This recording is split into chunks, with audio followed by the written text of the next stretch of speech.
হেই, কেমন আছো তোমরা? আজকে আমরা যেই সিনেমাটা এক্সপ্লেন করতে চলেছি সেটাই ব্রিলিয়ান্ট মেয়েকে নিয়ে। তবে এত ব্রিলিয়ান্ট হওয়া সত্ত্বেও মেয়েটা তার বুদ্ধি একটু দুষ্টু কাজে ব্যবহার করে। তবে কী সেই দুষ্টু কাজ সেটা তোমরা একটু পরেই জানতে পারবে। আর হ্যাঁ, পরীক্ষায় নকল কত প্রকার ও কী কী সেটা তোমরা এই মুভির মাধ্যমেই জানতে পারবে।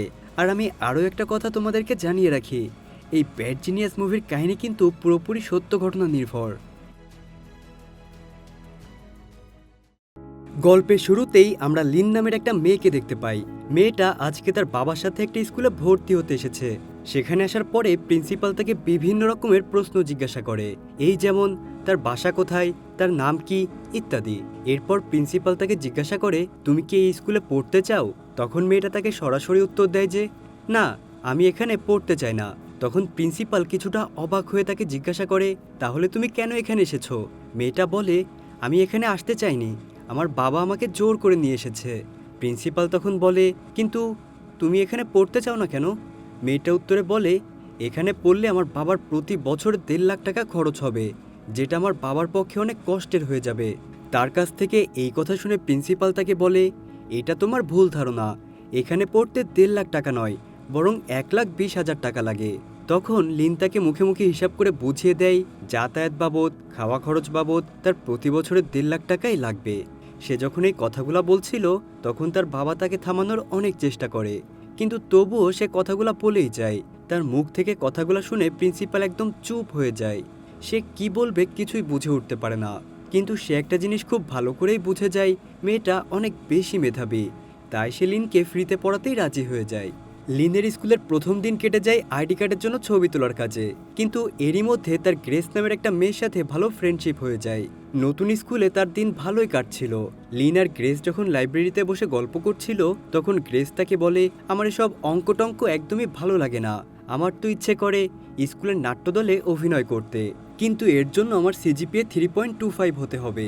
কিন্তু কিভাবে আমার সিজিপিএ এত হবে? আমার তো অঙ্ক একদমই মাথায় ঢোকে না। তখন লিন তার হাত থেকে অঙ্কের বইটা নিয়ে মুখে মুখে সব অঙ্কের উত্তরগুলো বলে দেয়। তার এমন ট্যালেন্ট দেখে গ্রেস তাকে বলে, ইস, আমারও যদি তোমার মতো এমন মেধা থাকতো তাহলে কতই না ভালো হতো। তারপর সে তাকে বলে, তুমি কি আমাকে অঙ্ক শেখাবে? তুমি যদি আমাকে অঙ্ক শেখাও তাহলে আমি তোমাকে আমার গুরু বলে মেনে নিব। এ কথা শুনে লিন হেসে ফেলে। প্রথমে সে রাজি না হলেও পরে অনেক জোরাজুরির কারণে লিন তাকে পড়াতে রাজি হয়ে যায়। কয়েকদিন পর তাদের পরীক্ষার দিন আসে। সবাই যখন পরীক্ষা দিতে ক্লাসে উপস্থিত হয় তখন তাদের টিচার এসে তাদেরকে বলে, ঠিকমতো পরীক্ষা দিও সবাই, কেউ কোনো রকম নকল করার চেষ্টা করবে না, এটা আমি একদমই পছন্দ করি না। এরপর যখন তাদেরকে কোশ্চেন পেপার দেওয়া হয় তখন লিন দেখে সেদিন সে গ্রেসের যেই পেপার দেখেছিল আর সেই পেপারে যে কোশ্চেন ছিল সেগুলো আর আজকের কোশ্চেন একেবারেই সেম। আসলে ওই টিচারের কাছে যারা প্রাইভেট পড়তো তাদের কাছে সে প্রশ্ন লিক করে দিয়েছে। যাই হোক, কোশ্চেনগুলো দেখার পর লিন গ্রেসের দিকে ঘুরে তাকে জিজ্ঞাসা করে, কি ব্যাপার, সব প্রশ্নের উত্তর দিতে পারবে তো? তখন গ্রেস তাকে বলে, আমি না কিছুই পারবো না, সব কিছু ভুলে গিয়েছি। তারা যখন নিজেদের মধ্যে ফিসফিস করে কথা বলছিল তখন সেটা টিচার শুনে ফেলে আর তাদের দিকে ডাস্টার ছুঁড়ে মারে। এরপর লিন তার অঙ্কগুলো সলভ করতে শুরু করে। কিছুক্ষণ পর সে যখন পেছনে তাকায় তখন সে দেখতে পায় গ্রেস কিছু না পেরে কান্নাকাটি করছে। তাই সে প্রত্যেকটা অঙ্কের উত্তর একটা রাবারে লিখে সেটা তার জুতার ভেতরে করে গ্রেসের দিকে দিয়ে দেয়। ঠিক তখনই সেখানে টিচার চলে আসে। ধরা পড়ে যাওয়ার ভয়ে লিন তার পাটা লুকিয়ে রাখে, কিন্তু এভাবে থাকলে সে তো ধরা পড়ে যাবে। এটা ভেবে গ্রেস তার জুতাটা লিনের দিকে মারতে গেলে জুতাটা অন্যদিকে চলে যায়। এবার তারা দুইজন অনেক চিন্তায় পড়ে যায়, কারণ যে কোনো সময় জুতাটা টিচারের চোখে পড়ে যাবে। তাই তখন বুদ্ধি করে লিন তার উত্তরপত্র নিয়ে জমা দেওয়ার বাহানায় জুতাটা পরে টিচারের সামনে চলে যায়। আর অন্যদিকে গ্রেস রাবারের ভেতরে থাকা উত্তরগুলো দেখে দেখে লিখে ফেলে। এই যাত্রায় তো দুইজনেই বেঁচে যায়। রেজাল্টে দেখা যায় গ্রেস অঙ্কে 3.80 পেয়েছে। গ্রেস খুব খুশি হয়ে যায়, কারণ সে এখন এই স্কুলের নাট্যকলায় অভিনয় করতে পারবে। তো এরপরে গ্রেস লিনকে বলে, আমার রেজাল্ট ভালো হওয়ার খুশিতে আমার বয়ফ্রেন্ড প্যাট একটা পার্টির আয়োজন করেছে, তুমি অবশ্যই সেখানে চলে এসো। সন্ধ্যায় তারা তিনজন একসাথে সুইমিং পুলে গোসল করছিল। তখন গ্রেসের বয়ফ্রেন্ড লিনকে বলে, গ্রেস বলছিল তুমি নাকি অনেক ব্রিলিয়ান্ট। এ কথা শুনে লিন একটু লজ্জা পেয়ে যায়। সে তখন প্যাটকে বলে, তুমি মন দিয়ে পড়াশোনা করলে তুমিও ভালো রেজাল্ট করতে। তখন প্যাট তাকে বলে, আরে না, আমি কি করে ভালো রেজাল্ট করব? আমার কি আর এমন কোনো বন্ধু আছে যে আমাকে রাবারের ওপরে অ্যান্সার লিখে দেবে? এই কথা শুনে লিন খুব কষ্ট পায়, কেননা গ্রেস তার বয়ফ্রেন্ডকে নকল করার বিষয়টা বলে দিয়েছে। তখন প্যাট তাকে একটা অফার দেয়। সে তাকে বলে, তুমি যদি আমাকে পরীক্ষায় হেল্প করো তাহলে আমি তোমার প্রত্যেকটা সাবজেক্টের জন্য ৩,০০০ করে টাকা দেব। আর আমার এমন আরও ৫ জন ফ্রেন্ড আছে, তুমি তাদেরকে হেল্প করলে তারাও তোমাকে ৩,০০০ করে টাকা দেবে। তাহলে এবার তুমি হিসেব করে দেখো কতগুলো টাকা তুমি পাবে। তখন লিন তাকে বলে, কিন্তু এই কাজ করতে গেলে যদি আমরা ধরা পড়ে যাই তাহলে তো আমাদেরকে স্কুল থেকে বের করে দেবে। তখন প্যাট তাকে বলে, তুমি এসব নিয়ে একদমই ভেবো না। আর তাছাড়া তুমি চিন্তা করে দেখো, তুমি যদি এই টাকাগুলো পাও তাহলে অন্তত তুমি স্কুলের টি মানিটা তো দিতে পারবে। এই কথা শুনে লিন তাকে বলে, কিন্তু আমি তো এই স্কুলে স্কলারশিপ নিয়ে পড়াশোনা করছি, আমার কোনো টাকাই দিতে হয় না, এই টি মানিটা আবার কি? তখন প্যাট তাকে জানায়, এই স্কুলে পড়তে হলে সবাইকে টি মানি দিতে হয়। সে বাসায় এসে পেপার ঘেটে দেখতে পায় আসলেই তার বাবার কাছ থেকে তার স্কুল 2 লাখ টাকা টি মানি নিয়েছে। এটা দেখে তার অনেক মন খারাপ হয়, কারণ সে বুঝতে পেরেছে এই টাকাটা দিতে তার বাবার অনেক বেশি কষ্ট হয়ে গেছে। তাই সে মন খারাপ করে পিয়ানো বাজাতে শুরু করে। তখন তার বাবা এসে তাকে বলে, কি ব্যাপার, তুমি তো এটা অনেক দিন বাজাও না, আজ হঠাৎ বাজাচ্ছ যে? তখন লিন তাকে বলে, আচ্ছা বাবা, খুব বেশি দরকার ছিল আমাকে ওই স্কুলে পড়ানোর। তখন তার বাবা তাকে বলে, ওই স্কুলে পড়ে ছেলেমেয়েরা ভালো রেজাল্ট করে স্কলারশিপ নিয়ে বিদেশে পড়তে যায়, আমি চাই তুমিও সেখান থেকে পড়াশোনা করে বিদেশে যাও। আসলে লিন ওই স্কুলে পড়তে না যাওয়ার কারণ হলো তার বাবা অল্প আয়ের একজন স্কুল শিক্ষক, তার পক্ষে এত টাকা বহন করা অনেক কষ্টের হয়ে যাবে। তার বাবা এই ব্যাপারে তার কোনো নিষেধই শোনে না। তার বাবা সেখান থেকে চলে গেলে সে আবারও বসে পিয়ানো বাজাতে থাকে। পিয়ানো বাজানোর সময় হঠাৎ করে তার মাথায় একটা আইডিয়া আসে। সে লক্ষ্য করে পিয়ানোর সুরে ABCD এই 4টা অক্ষরে সুর বাজানো যায়। তাই সে সিদ্ধান্ত নেয় সে গ্রেস আর প্যাটকে সাহায্য করবে। তাই সে পরের দিন গ্রেস আর প্যাটকে পরীক্ষায় সাহায্য করার কথা বলে দেয়। তখন তার বাকি বন্ধুরাও সেখানে আসে। এরপর লিন তাদেরকে পিয়ানো বাজানোর মাধ্যমে দেখিয়ে দেয় কিভাবে সে তাদেরকে হেল্প করবে। সে তাদেরকে বলে, আমি যখন এই আঙুলটা উঠাবো তখন ভাববে A, আর যখন এই আঙুলটা উঠাবো তখন B, এভাবে বাকি 2টা আঙুল C এবং D। আমি যখন পরীক্ষার হলে পিয়ানো বাজানোর মতো করে আঙুল দেখাবো তখন আঙুল দেখে বুঝে নেবে উত্তর কোনটা হবে। তো যাই হোক, এরপর থেকে তারা প্রত্যেকটা পরীক্ষায় স্যারের চোখ ফাঁকি দিয়ে নকল করতে থাকে। এদিকে দেখা যায় গ্রেস ভালো রেজাল্ট করার কারণে নাট্যদলে তার চান্স হয়ে যায়। অন্যদিকে প্যাট ভালো রেজাল্ট করায় তার বাবা তাকে একটা গাড়ি গিফট করে। এভাবে তাদের বেশ ভালোভাবেই দিন কাটতে থাকে।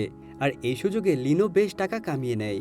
সে তার কাছে থাকা টাকা দিয়ে তার বাবার জন্য একটা নতুন শার্ট কেনে। তার বাবা যখন তাকে জিজ্ঞাসা করে, এই টাকাটা তুমি কোথায় পেলে, তখন সে তার বাবাকে মিথ্যা বলে যে বন্ধুদেরকে পিয়ানো ক্লাস করিয়ে পেয়েছে। এভাবে অনেকগুলো দিন পার হয়ে যায়। একদিন দেখা যায় স্কুলে যারা যারা স্কলারশিপ পেয়েছে স্কুলের বাইরে তাদের ছবি টাঙিয়ে দেওয়া হয়েছে। সেখানে দেখা যায় নীল ছাড়াও আরও একটা ছেলে এই স্কুল থেকে স্কলারশিপ পেয়েছে। ছেলেটার নাম ব্যাং। তবে দুইজনকেই স্কুল থেকে একটা কম্পিটিশনে পাঠানো হয়। ব্যাং বেশ নার্ভাস ছিল। একটু পরেই তাদের অন্য একটা স্কুলের সাথে প্রতিযোগিতা শুরু হয়ে যায়। তখন প্রতিযোগিতায় প্রশ্ন করা হয়, পাই এর মান দশমিকের পর সবচেয়ে বেশি কে বলতে পারবে। তখন ব্যাং দ্রুত দশমিকের পরে 15টা সংখ্যা পর্যন্ত বলে দেয়, আর সঠিক উত্তর দেওয়ার কারণে সেই প্রতিযোগিতায় জিতে যায়। তার এমন মেধা দেখে স্কুলের প্রিন্সিপালও রীতিমতো অবাক হয়ে যায়। সে ব্যাংকে জিজ্ঞাসা করে, তুমি কিভাবে পায়ের মানকে এত দ্রুত ভাগ করতে পারলে? তখন ব্যাং বলে, এগুলো আমার মুখস্থ ছিল, তাই আমি বলে দিতে পেরেছি। প্রিন্সিপাল তখন লিন আর ব্যাঙের মেধা দেখে তাদেরকে একটা স্কলারশিপের কথা বলে। এই স্কলারশিপটা সিঙ্গাপুরের, আর এই স্কলারশিপটার জন্য দুইজনেই পারফেক্ট। কিন্তু সমস্যা হলো এই স্কুল থেকে মাত্র একজনকেই পাঠানোর নিয়ম। তখন প্রিন্সিপালের মাথায় একটা বুদ্ধি আসে, সেই দুইজনের মধ্য থেকে একজনকে বেছে নেবে। আর এর জন্য সে তাদেরকে বলে, আজকে থেকে তোমাদের উপর বিশেষ নজর রাখা হবে।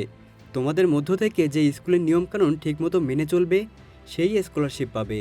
এই কথাটা শোনা মাত্রই যেন দুইজনের মনের মধ্যে কম্পিটিশন শুরু হয়ে যায়, কারণ দুজনেরই এই স্কলারশিপটা প্রয়োজন। যদিও লিনের চাইতে ব্যাঙের স্কলারশিপটা বেশি প্রয়োজন, কেননা লিনের তো বাবা আছে কিন্তু ব্যাঙের বাবাও নেই, তার শুধু মা আছে। ব্যাঙের মা একটা লন্ড্রির দোকান চালায়। ব্যাঙ প্রতিদিন স্কুল থেকে যাওয়ার পরে তার মায়ের সাথে ওই দোকান সামলায়। তো যাই হোক, পরদিন সকালবেলায় স্কুলে গেলে টং নামের একটা ছেলে ব্যাঙের কাছে আসে। সে তাকে বলে, আমাকে আজকে পরীক্ষায় একটু হেল্প করে দেবে? আমার মাথায় এই পিয়ানো সংকেতটা ঠিকভাবে ঢুকছে না। টংয়ের কথাবার্তার মাথামুন্ডু কিছুই ব্যাঙ বুঝতে পারে না, কেননা সে তো লিনের সেই পিয়ানোর সংকেত সম্পর্কে কিছুই জানে না। টং তখন তার কথা ঘুরিয়ে ফেলে আর অন্য প্রসঙ্গে কথা বলতে শুরু করে। আসলে ব্যাঙ খুবই সৎ একটা ছেলে, সেরকম নকল করে পাশ করা একেবারেই পছন্দ করে না। তাই সে তাকে কোনো হেল্প করবে না বলে জানিয়ে দিয়ে সেখান থেকে চলে আসে। তো আজকে পরীক্ষার হলে নতুন একটা কাহিনী ঘটে। আজকের পরীক্ষার প্রশ্নের মোট 2টা সেট করা হয়, আর সেই প্রশ্নগুলো সবার মাঝে দেওয়া হয়, যার ফলে প্রত্যেকের কাছে একই সেট থাকে না। এটা দেখে লিন একটু টেনশনে পড়ে যায়, কেননা তার কাছে সেট 1 পড়েছে, সুতরাং সে সেট 2 এর উত্তর বলে দিতে পারবে না। ঠিক তখনই দেখা যায় টং লিনের কাছ থেকে উত্তর দেখার চেষ্টা করছে, আর এই ব্যাপারটা ব্যাং লক্ষ্য করে। এদিকে ব্যাং যে ব্যাপারটা লক্ষ্য করেছে এটা লিন জানে, কিন্তু ব্যাং জানে না যে এটা লিনও জানে। তাই সে খাতা জমা দিতে যাওয়ার সময় লিনকে এই ব্যাপারে বলে, কিন্তু লিন এমন ভাব করে যেন সে এসবের কিছুই জানে না। তখন ব্যাং সোজা টিচারের কাছে চলে যায় আর এই বিষয়টা তাকে জানায়, আর তারপর থেকেই টিচার তাদের ওপর নজর রাখতে শুরু করে। কিন্তু আমাদের লিন কি আর এত বোকা? সে প্রথমে সেট 1-এর সব কোশ্চেন সলভ করে, যাদের যাদের সেট 1 পড়েছে তাদেরকে উত্তরগুলো হাতের ইশারায় বলে দেয়। এরপর যাদের সেট 1 পড়েছে তারা খাতা জমা দিতে গেলে টিচারের সামনে ভিড় হয়ে যায়। ঠিক এই সুযোগে লিন টমের সেট 2 নিয়ে সেটা সলভ করতে শুরু করে দেয়, কিন্তু ততক্ষণে সময় শেষ হয়ে গিয়েছে। টিচার এসে তার থেকে খাতাটা নিয়ে নেয়, তবে এতে খুব বেশি সমস্যা হয় না, কারণ ইতিমধ্যে লিন সবাইকে উত্তরগুলো বলে দিয়েছে। এখন তারা সবাই অনেক খুশি মনে কথাবার্তা বলে, কারণ তারা এবারও পাশ করে যাবে। কিন্তু তাদের এই খুশি খুব বেশিক্ষণ টেকে না, কারণ তার এই ব্যাপারটা ব্যাংক প্রিন্সিপালের কাছে এসে বলে দিয়েছে, আর এই জন্য প্রিন্সিপাল ব্যাং, লিন আর টংকে তার রুমে ডাকে, আর তারপর তাদের খাতা চেক করা হয়। লিনের রাফ পেপার চেক করে প্রিন্সিপাল দেখে সেখানে 2টা সেটেরই অঙ্ক সলভ করা। এইটা দেখে প্রিন্সিপালের অনেক সন্দেহ হয়। সে লিনের কাছে জানতে চায় এখানে 2টো সেটের অঙ্ক সলভ করা কেন হয়েছে, কেননা তার তো যে কোনো একটা সেটের অঙ্ক সলভ করার কথা। এই প্রশ্নের কোনো উত্তরই লিন দিতে পারে না, ফলে সে এবার একেবারেই ফেঁসে যায়। তো যাই হোক, এরপরে প্রিন্সিপাল তার বাবাকে স্কুলে ডেকে পাঠায়। সে তার বাবাকে বলে, আপনার মেয়ে তো স্কুলে ব্যবসা শুরু করেছে, আপনি তাকে যেমন শিক্ষা দিয়েছেন সে তো তেমনই শিক্ষা পাবে। এছাড়াও প্রিন্সিপাল লিনের সামনে তার বাবাকে আরও বিভিন্ন রকমের উল্টোপাল্টা কথা বলে অপমান করতে থাকে। এটা দেখে লিনের একদমই ভালো লাগে না। সে তখন তার রাগকে কন্ট্রোল করতে না পেরে বলে, ব্যবসা কি শুধু আমি একা করছি? আপনারা তো ব্যবসা শুরু করেছেন, আপনারা তো টি মানির নাম করে লাখ লাখ টাকা আমাদের কাছ থেকে আত্মসাৎ করছেন, এটা কি ব্যবসা না? প্রিন্সিপালের এই ব্যাপারটা খুব খারাপ লাগে, তাই সে লিনের ফ্রি পড়ানোর অফারটা বন্ধ করে দেয়। সেই সাথে তাকে সিঙ্গাপুরের স্কলারশিপটা দেবে না বলে জানিয়ে দেয়। তার মানে হলো সিঙ্গাপুরের স্কলারশিপটা ব্যাংই পাচ্ছে। এটা জানতে পেরে লিন কাঁদতে কাঁদতে বাসায় চলে আসে, কিন্তু এই পুরো বিষয়টা দেখে ব্যাঙের মন খারাপ হয়ে যায়, কেননা সে বুঝতে পারেনি তার করা একটা নালিশে এত বড় একটা ঘটনা ঘটে যাবে। এদিকে গ্রেস আর তার ফ্যামিলি অনেক ভালো একটা সময় পার করছিল, কেননা গ্রেস অনেক ভালো রেজাল্ট করেছে। তারা চায় গ্রেস যেন বুস্টান শহর থেকে এসটিআইসি এক্সামের প্রিপারেশন নিতে শুরু করে, আর এই এক্সামটা হলো খুব হাই লেভেলের একটা এক্সাম। যেহেতু সে ভালো রেজাল্ট করেছে, তাই তার ফ্যামিলি মনে করে সেই এক্সামটা দেওয়ার জন্য যোগ্য। কিন্তু তারা তো আসলে জানে না এই রেজাল্টটা একেবারেই একটা মিথ্যা রেজাল্ট, এখানে গ্রেসের কোনো কৃতিত্বই নেই। কিন্তু তবুও সে এক্সাম দিতে রাজি হয়ে যায়। তো সে এবার কী করবে এটা ভেবে লিনের কাছে যায়, আর তাকে বলে, আমি তোমাকে 6 লাখ টাকা দিব, তুমি প্লিজ আমাকে এসটিআইসি এক্সামে হেল্প করো।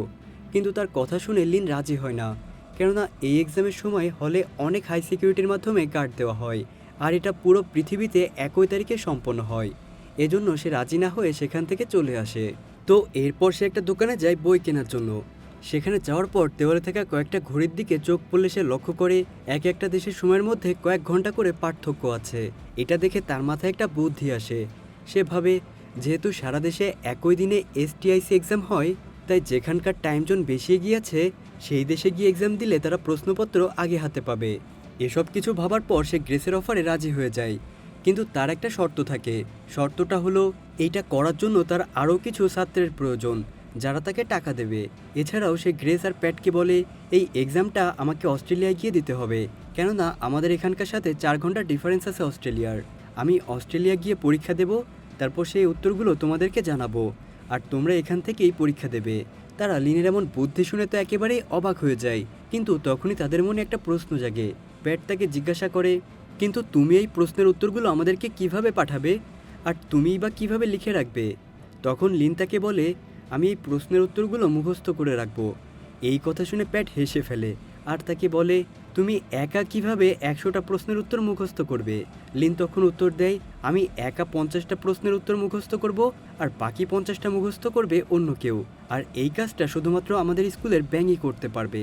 এরপর প্যাট বলে, ঠিক আছে, মেনে নিলাম তোমরা দুইজন মিলে সব প্রশ্নের উত্তর মুখস্থ করবে, কিন্তু সেই উত্তরগুলো আমাদের কাছে পাঠাবে কি করে, আর আমরা সেই প্রশ্নের উত্তরই বা কিভাবে লিখব? প্যাট তখন তাকে বলে, আমরা তোমাদেরকে এসএমএস এর মাধ্যমে উত্তরগুলো পাঠিয়ে দেব, আর সেই উত্তরগুলো তোমরা পেন্সিলের বারকোডে ছোট বড় দাগ দিয়ে এবিসিডি লিখে নিয়ে যাবে, ফলে কেউ বুঝতে পারবে না যে পেন্সিলের মধ্যেই উত্তর লেখা আছে। তার এরকম দুর্দান্ত বুদ্ধি দেখে তো তারা একেবারেই হতভম্ব হয়ে যায়। তখন লিন তাদেরকে বলে, এই কাজটা করার জন্য আমাদের অনেক টাকার প্রয়োজন হবে, আর এজন্যই মূলত আমি আরও কিছু স্টুডেন্টের কথা বলেছি। এরপর থেকে তারা এসটিআইসি এক্সাম দেবে এমন স্টুডেন্টদেরকে খুঁজতে শুরু করে।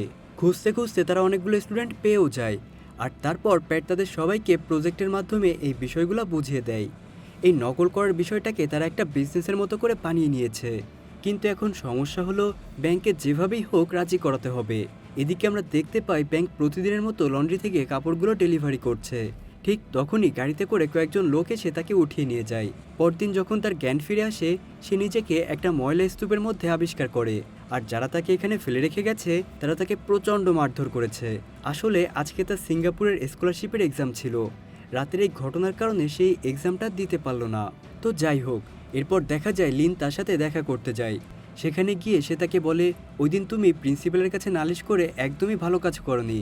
তুমি তো স্কলারশিপের জন্য এই কাজটা করেছিলে, শেষ অবধি কি তুমি স্কলারশিপটা পেয়েছো?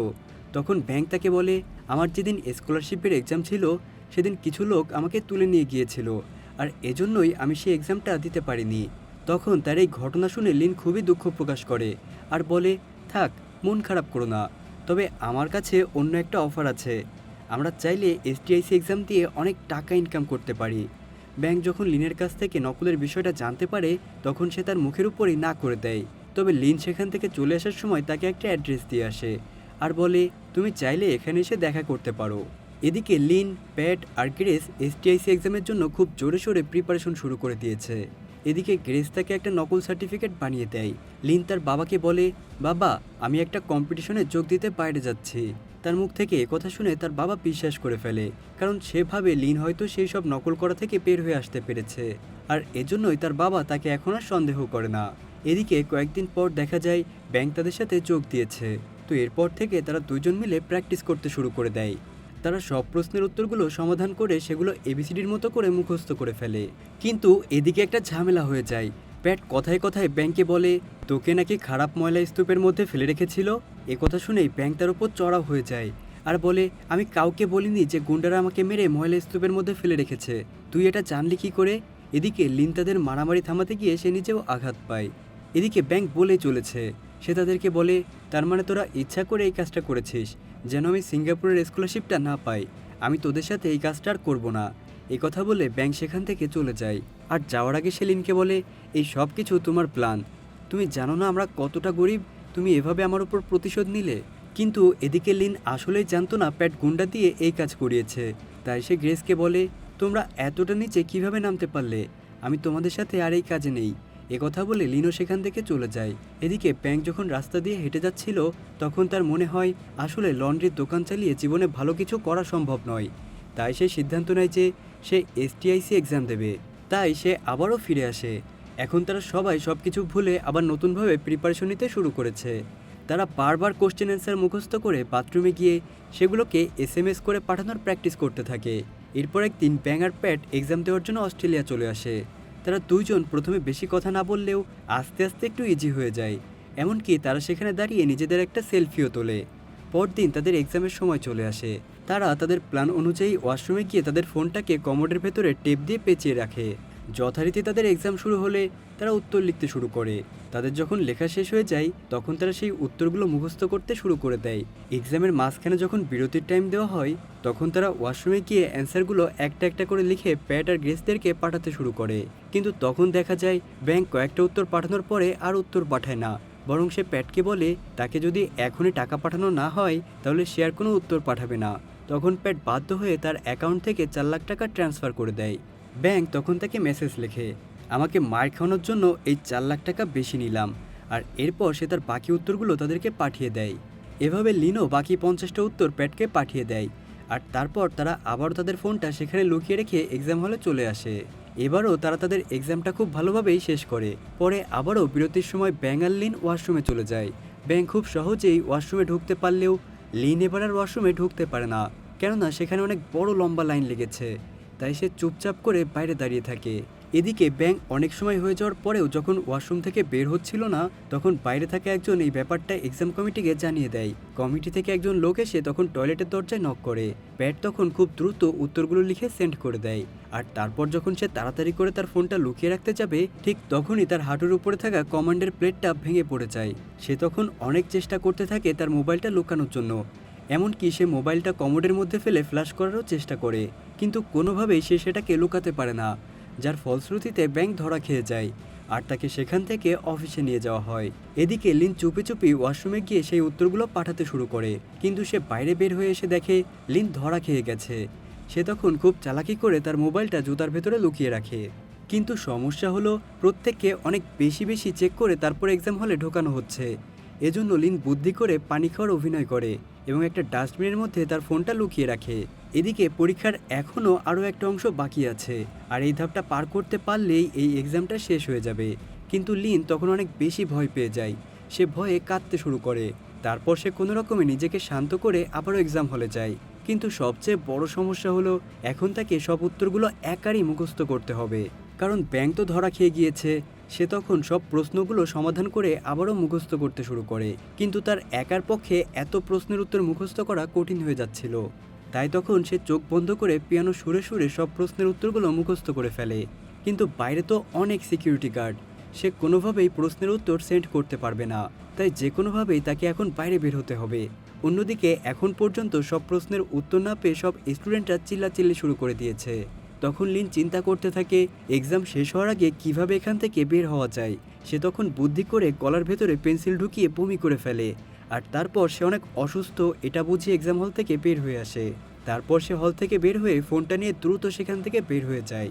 এদিকে বাড়িতে লিনের বাবা বুঝে গিয়েছে লিন তাকে যেই সার্টিফিকেটটা দেখিয়েছে সেটা একটা নকল সার্টিফিকেট। তাই সে তার মেয়েকে খুঁজতে খুঁজতে গ্রেসের ওখানে চলে আসে। তারা তখন লিনের বাবাকে দেখে কি বলবে ঠিকমতো বুঝে উঠতে পারছিল না। তাই তখন তারা বুদ্ধি করে বলে লিন আর ব্যাংক দুজন দুজনকে ভালোবাসে, তাই তারা দুজনে ঘুরতে গিয়েছে, আর এজন্যই আপনাকে মিথ্যা বলা হয়েছে। লিনের বাবা তখন তার মেয়ে সম্পর্কে এই কথা শুনে সেখান থেকে চলে আসে। অন্যদিকে দেখা যায় লিন সেখান থেকে বের হয়ে দ্রুত উত্তরগুলো পাঠাতে শুরু করে। কিন্তু এক্সাম কমিটি সিসি ক্যামেরায় দেখে বুঝে যায় যে লিনও হয়তো এই নকলের সাথে জড়িত। তাই তারা তাকে খুঁজতে শুরু করে দেয়। লিন এক এক করে উত্তরগুলো পাঠাতে শুরু করেছে। সে সেখান থেকে ডিরেক্ট রেল স্টেশনে চলে যায়, কিন্তু সে তখন ট্রেনে উঠতে পারে না। ঠিক তখনই সেখানে থাকা একজনের সাথে ধাক্কা লেগে তার ফোনটা হাত থেকে পড়ে যায়। সে অনেক চেষ্টা করেও ওই ফোন দিয়ে আর উত্তরগুলো পাঠাতে পারছিল না, কারণ তার মোবাইলের স্ক্রিন নষ্ট হয়ে গিয়েছে। ঠিক তখনই সে দেখে এক্সাম হলের সিকিউরিটি গার্ডরা তার পিছু পিছু আসছে। এটা দেখে সে কোনো রকমে সেখান থেকে কিছু জুস আর চিপস কিনে নেয়, আর অনেক কষ্টে সে তার ফোন থেকে উত্তরগুলো পাঠিয়ে দেয়। কিন্তু সিকিউরিটি গার্ডটা যখন তার কাছে আসে তখন সে ওই জুস আর চিপস খাওয়ার কারণে সেখানে বমি করে দেয়, আর বলে আমি অনেক বেশি অসুস্থ। তবু তাকে লোকটা সাথে করে তার অফিসে নিয়ে যায়। যাওয়ার সময় লিন বুদ্ধি করে তার ফোনটা অন্য একটা ব্যাগে রেখে দেয়। অফিসে যাওয়ার পর তার কাছে থাকা আরেকটা ফোন দিয়ে সে তার আর ব্যাঙের সেই সেলফিটা দেখতে থাকে। তখন সেখানে একটা মহিলাকে দেখে লিন জিজ্ঞাসা করে ব্যাঙের কী শাস্তি হতে পারে। মহিলাটা তখন বলে হয়তোবা তাকে আর কখনো এসটিআইসি এক্সামে বসতে দেওয়া হবে না। এরপর লিনকেও ওই রুমে নিয়ে যাওয়া হয়। তখন লিনের অনিচ্ছা থাকা সত্ত্বেও সে ব্যাঙের সাথে তোলা ছবিটা ডিলিট করে দেয়। ব্যাঙ তখন অফিসারদেরকে বলে এই কাজ আমি একাই করেছি, আমার সাথে আর কেউই ছিল না। এই কথা শুনে তারা লিনকে সেখান থেকে ছেড়ে দেয়। পরবর্তীতে দেখা যায় ব্যাংকের সারা জীবনের জন্য ওই পরীক্ষা থেকে নিষিদ্ধ করে দেওয়া হয়। লিন অনেক বেশি মন খারাপ করে বাড়িতে ফিরে আসে। এয়ারপোর্টে তার বাবা তার জন্য অপেক্ষা করে। তাকে দেখে তার বাবা বলে তোমরা দুজন দুজনকে ভালোবাসো, এই কথা আমাকে বললেই পারতে, এভাবে লুকিয়ে প্রেম করার কোনো দরকার ছিল না। তখন লিন আর নিজেকে সামলাতে না পেরে তার বাবাকে জড়িয়ে ধরে কাঁদতে থাকে আর বলে বাবা আমি অনেক বড় ভুল করে ফেলেছি, আমি তোমাকে একটা কথা বলতে চাই। সে তখন তার বাবার কাছে এই অন্যায়ের কথা স্বীকার করে। এভাবে বেশ কয়েকটা দিন পার হয়ে যায়। পরীক্ষার রেজাল্টে দেখা যায় লিনের সব বন্ধুরা এসটিআইসি পরীক্ষায় পাশ করে গিয়েছে। লিন একদিন ব্যাঙের খোঁজ নেওয়ার জন্য তার লন্ড্রি শপে যায়। সেখানে গিয়ে সে দেখে ব্যাংক তার ভাগের টাকা দিয়ে তার দোকানটাকে অনেক সাজিয়ে গুছিয়ে রেখেছে। ব্যাংক তখন লিনকে আরও একটা বড় পরীক্ষায় নকল করার অফার দেয়, কিন্তু লিন আর এই অনৈতিক কাজের জন্য রাজি হয় না। তখন ব্যাংক তাকে বলে তুমি যদি আমার প্রস্তাবে রাজি না হও তাহলে সেদিন যে তুমি আমার সাথে ছিলে এটা আমি সবাইকে জানিয়ে দেব। কিন্তু লিন তার এই কথায় ভয় না পেয়ে সেখান থেকে চলে যায়। আর তারপর সে ওই পরীক্ষা কমিটিকে নিজ থেকে তার এই প্রতারণার কথা জানিয়ে দেয়। এই পুরো সময়টাতে তার বাবা তার পাশে থেকে সবসময়ই সাহায্য করে। পরবর্তীতে লিন তার বাবার মতো অল্প পয়সায় স্কুলে চাকরি নেয়। সে তার বুদ্ধি আর মেধাকে স্টুডেন্টদের কাছে ছড়িয়ে দিতে চায়। আর ঠিক এমন একটা সুন্দর মোমেন্টের মাধ্যমেই আমাদের আজকের গল্পটা এখানে শেষ হয়ে যায়।